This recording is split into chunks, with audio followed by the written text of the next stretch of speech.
ka-parts at tayo magka-harvest ng sili. Harvest na po natin at mga hinog na. Bali po yung pangatlong harvest na to. Ayan po, at nag-harvest na po si Kapards ng siling labuyo. Ayan yung bonggabilya ko. Ang dami na naman pong bunga. Ang dami na naman pong bulaklak. Charo. Bunga. Maraming bulaklak ang aking bonggabilya.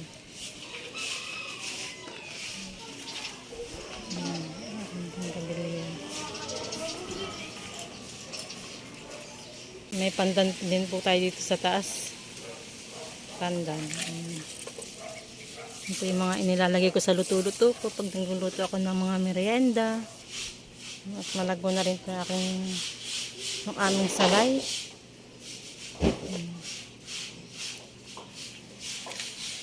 May santol din po kami dito. Hindi ko lang po alam kung ito ay lalaki dito sa taas. May dadaling sa probinsya. Dahil nga po ang taniman lang ay putol na container. Mga green pa. At madami pong bunga, kaya lang po ay kulay green pa, hindi pa hinog. Yan, marami pong bunga kung pagkakasin. Yung ating harvest. Ang tinama mo yung ano. Hilaw pa. Tama na yun. Mag-harvest din po tayo ng luya. Tingnan natin kung may laman. At natuyot na. Natuyot na po ang mga dahon ng aming luya. Ay baka po ito ay may laman na. Nag-harvest na po. Bulok. Kakaunti. Eh parang natunaw yun. Natunaw na po. Dahil nga po Tatamnan uli natin ang bako ito. minsan po ay nababasa. Eh dapat po pala ay hindi masyadong laging basa. Ano po na-harvest namin. Tutabo pa pala. Kaya lang matagal na naman pag pinatubo ulit natin. Bago na lang natin tanim. Babaguhan po ulit namin ng tanim. Ang malaki oh. Malaki oh. Pagbalik na lang po namin galing Quezon, saka po ulit namin tataniman. Tatamnan ko ng ito. Ng pipino. Anong tatanim mo naman? Pipino. Pipino naman daw po itatanim. Magtanim ka rin ng tatlong puno ng luya. Yan, 3 puno po lang yan oh. 3 puno. Kalahating kilo. Ito yung wala na laman ito. Huwag mo anuhin yung alugbati. May alugbati po dito ang tumubo.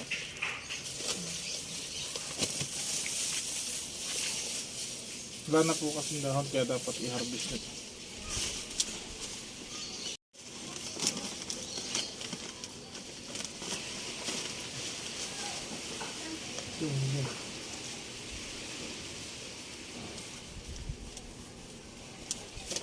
Si Maring Enzi.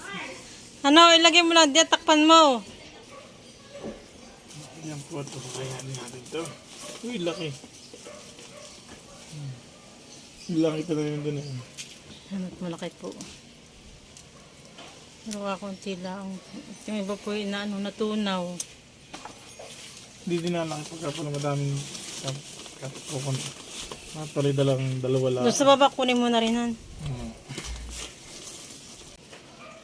Ano yung binigyan naman guys? Sampurado galing kay Mamita. Hindi man lumakay natin sa akin. Dapat palahan naman. Ito na dito, payat.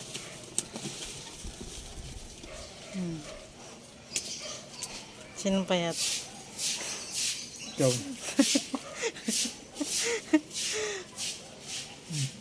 Tuyo na. Tuyo.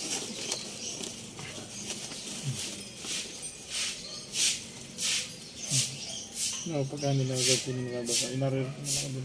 Basang-basa naman yung 2 sako Pati hindi ganyan. Nakit na. Natuyo na po.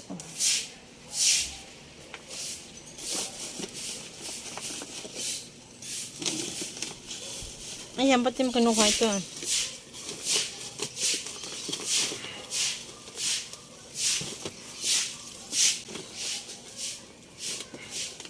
Kukultivate ko.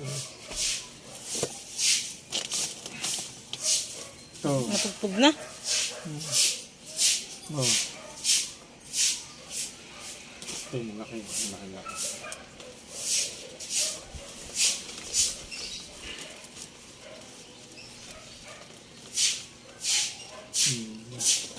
Ako siya pagka yung pala yung laki. Ano mo dati gano'n? Buhay pa rin ito ngayon. Kung pa rin. Yun pa rin yun ah. Pero nanganak siya.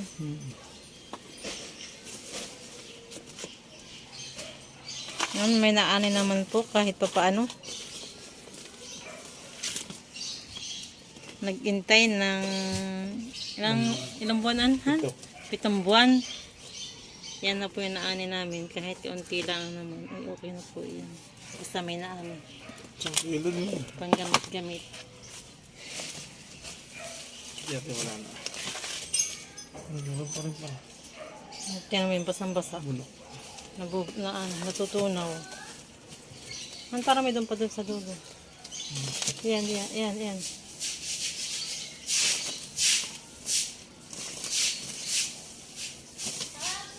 Yung baga nakaw mo na?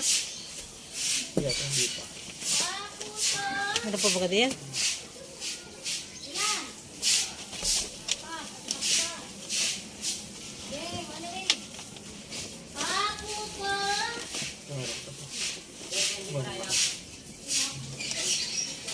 Laki ito. At yan si Kapards puno. Oh, wow, laki. At yan si Kapards puno na ng puting buhok. Puting buhok na ang nakikita, hindi na black.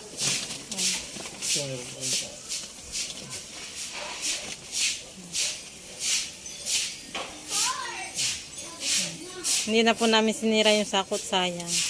Pwede pang pagtamnan, hindi pa masyadong gato. Tatamnan natin ng pipino. Pero magtanim din ng ang tawag ito? Ng luya. Yan na. Ayan, tapos na pong mag-harvest. At doon naman po sa baba. Titingnan namin yung isang sako doon. Yung tanim namin. Ito na po yung aming na-harvest. Yan na po yung aming na-harvest. Mga kapards. Pwede sa baba. Ayan, bababa na po kami ng hagdanan. At nandito po sa taas nga po pala ang aming tanim. Ayan, at yung isang bata ay tulog pa.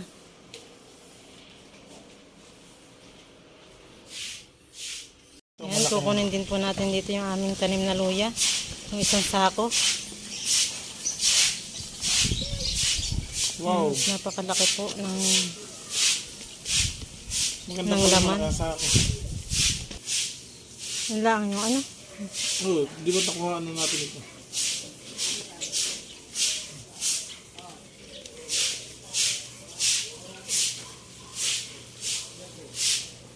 Hindi lumaman na.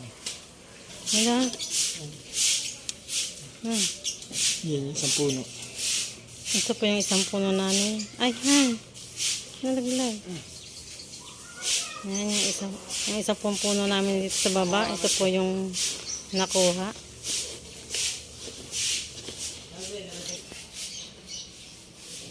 Ayan, at hinuhugasan na po ni Kapards yung aming luyang na-harvest.